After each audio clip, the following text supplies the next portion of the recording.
I want to make this plain Colorbond fence look like a premium timber feature wall without replacing it. Here's how it turned out. Like a lot of Australian homes, mine was surrounded by Colorbond fencing. It's practical, but not exactly beautiful. After looking at heaps of different options, I found a solution that completely transformed my garden, and it's super DIY friendly. The product I chose was NewTechWood Composite Cladding, and this is in the colour of black butt. So the first job is to install the battens into your Colorbond. And you want to be putting the screws into the posts of the Colorbond, like you can see here, the wider bit, not the sheets. The sheets are too thin to hold the weight of the battens, and your neighbours aren't going to be too happy with their side being spiky, like a medieval castle. However, if you're wanting to keep the peasants away, go for it, but it won't hold your cladding up.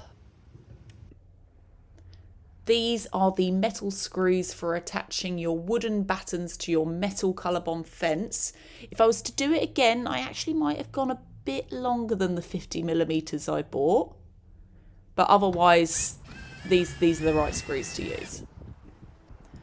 Another little tippy tip, if you're doing this job by yourself, you definitely want to be pre-drilling the holes into the battens and getting the screws halfway into the wood, so that when you pick them up, they're already in the right place, and you don't have to be fiddling about trying to get the screw in.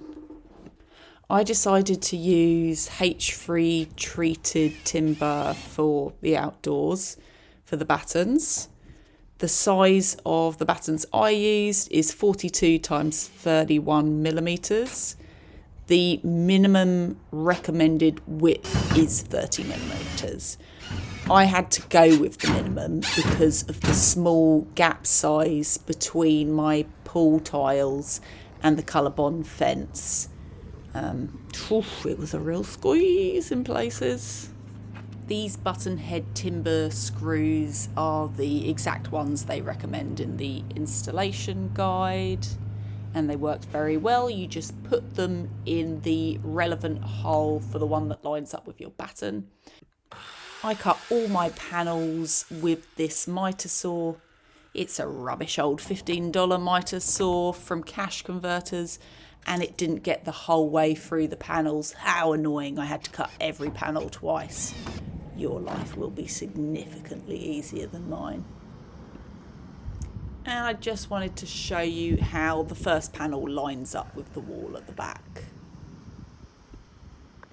Hey guys, I'd like to ask a quick favour. I put a decent amount of effort into these videos and thinking up ideas. So if you found anything useful here for you, I would love a subscribe. I've got lots of cool projects coming up in the future that I need to renovate around my house and garden. So hopefully my journey will be worth following along. Thank you. So how much did this all cost and how long did it take me? Well, the cladding itself, I'm covering 15 metres of wool, and I had to buy 90 strips of cladding, and that cost me $3,500. And then the battens cost me about $500. And then I guess you've got to add up all the screws, which I haven't kept a record of, but let's say they're $50. So it cost me just over the $4,000 mark. And it took me 3 full days to complete, plus some mucking about at the end.